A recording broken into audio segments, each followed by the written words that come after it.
Welcome aboard for another video. Thanks, Conductor Keith.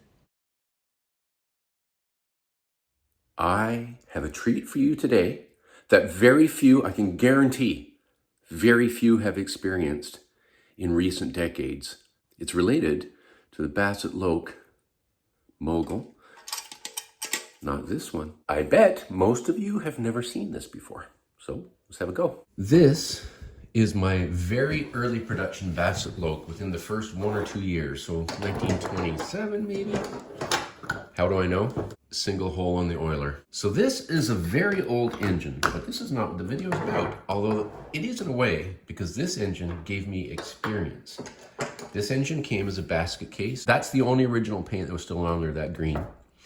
So I decided to paint it like it first appeared in the beginning of World War II, where they painted everything out. There was only lining here and no lining here. The reason why I did that without the lining there was because I wasn't sure I could do an adequate job at the lining. So, and these are, decals that I put on there because, again, there was almost nothing of the original paint. This is a new reproduction safety valve because the one that came with it was just so worn out, it couldn't hold any pressure anymore.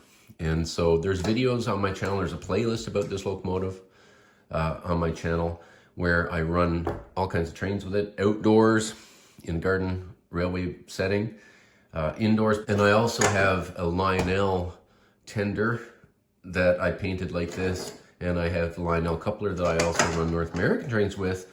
Although that looks a bit odd, given it's an LNER locomotive. But what's next? Let's move this one aside. Like I said, it was a basket case when I got it. Lots of soldering to do. I was never really confident in my soldering. My friends Steve and Devin gave me some tips that I followed. I watched him do some soldering in videos he sent to me. And I have to say, thank you, Steve. I've learned a lot of soldering from you. Now, to backtrack a little bit, my friend John in the Isle of Islay, off the coast of Scotland, very generously sent me something that he hoped I could do something with, and it's this. This is a finished set of parts for constructing an O-gauge model steam locomotive, LMS Mogul, made in Northampton, England, Bassett-Lowke Limited. This is an original kit, not finished. Not something you see every day. Absolutely not. John sent this to me quite a while ago now, but I've been very nervous about it. Super nervous. I don't want to mess it up. I mean, to a collector, an unfinished kit like this, some people wouldn't even bother to finish it. They'd keep the kit because of its collectible value. Well, I believe these trains were meant to run and be enjoyed. That's what Bassett-Lowke wanted. He wanted trains that people would enjoy. So I'm going to build it, I'm going to finish it. But I was nervous about it and I needed to upgrade my soldering skills first, I felt. And now I feel like I'm kind of ready. So what do we have in the box?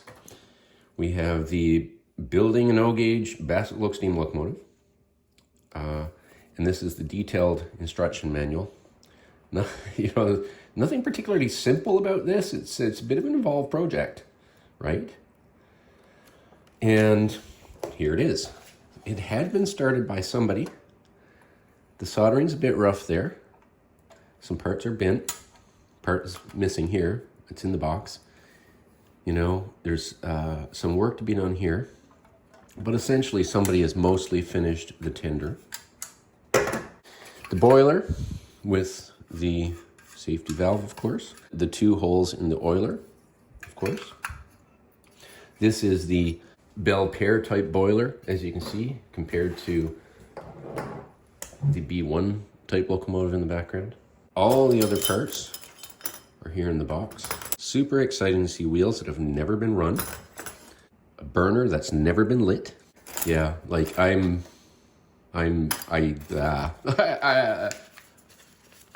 of screws and other sort of bits.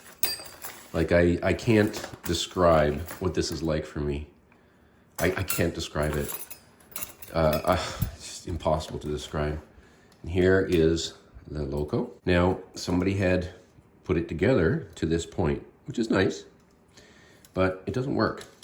And the reason is, if you look on this side where the bolt is right there, or the screw, and you look over here, they're actually not quartered, they're halved. Now, a real locomotive, including a model like this, is designed that there's quartering. So on the opposite side, the wheel is 1/4 turn. Here, they're half. So it's locked. Also, super exciting to see wheels with no wear. First order of business, of course, is going to take this apart and quarter the wheels properly. I don't know how involved that's going to be. All of it's put together. I'll have to dig into the manual. This, friends, is just the beginning. So follow me along. I mean, it's not going to happen overnight. I'm going to have to learn the manual and read it. I'm going to have to figure out the parts. I'm going to have to take this apart, put it back together again. I don't expect this to happen overnight, but this is definitely now my next project. Look at this metal funnel. I wonder how rare these are. Leave in the comments if you know. Yeah, there's all kinds of stuff here. It's just, I mean, I don't know what to say. I honestly don't know what to say. It's just, wow. And, oh, here's the reverse lever, like in here, that runs underneath the locomotive. It's just, it even comes with the set of transfers, if you can imagine it. I bet they're brittle now. I'd be scared to use them. The debate goes on in my head, and some of you will hate me for this, I'm sure, as to whether or not to finish this locomotive as a North American locomotive. I do have a spare Lionel coupler that I can put here, so I can run any of my toy train collection, not put these buffers on, but finish it as a North American style locomotive. That's very tempting. There's no definitive date anywhere that I can find on this. Yet, when I dig through, there's nothing I can find by way of a date. So that's a little disappointing. This booklet doesn't have a date. It's not dated itself, but it does say reprinted from Model Engineer, September 7th to November 2nd, 1939. That doesn't mean much, but judging from the quality of it, like the pictures and this and that, it's old. 1950s probably, I would guess. Tell me what you think. Any advice would be very welcome, and I look forward to getting started on this. My initial videos are going to go in the same playlist as this locomotive, but eventually I'm going to have a playlist just for this build and potentially for running it after. Here's a bit of a close-up for you.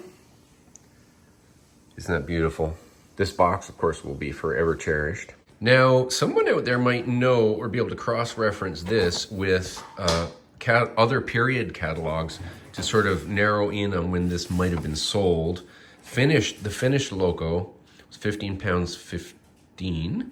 Okay, so if anybody knows or has a guess, that would be very, very appreciated. This early British Rail logo gives a hint at its age.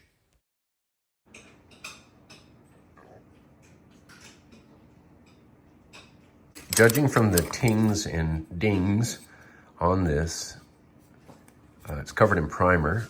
Probably factory primer, I'm guessing. This kit's been around a while. It's been, knocked about. Not knocked about, but you know how parts rub together and move together. Yeah, so it's been around a bit. So, of course, here are all the various buffers and things. The buffers and, of course, the spring-loaded link and pin coupler there, which is very different than the one that's on here. Imagine a boiler that's not used, doesn't have any steam oil backed up into it. There's no scale because somebody has put tap water in it. The oiler is, the fiber washes are like new. Oh, so nice. It's old enough that the brass parts and whatnot have all tarnished. So there you go. Definitely have some work to do here. So there you go. I hope you follow along as I build this locomotive. And thanks, John. Thanks a million times.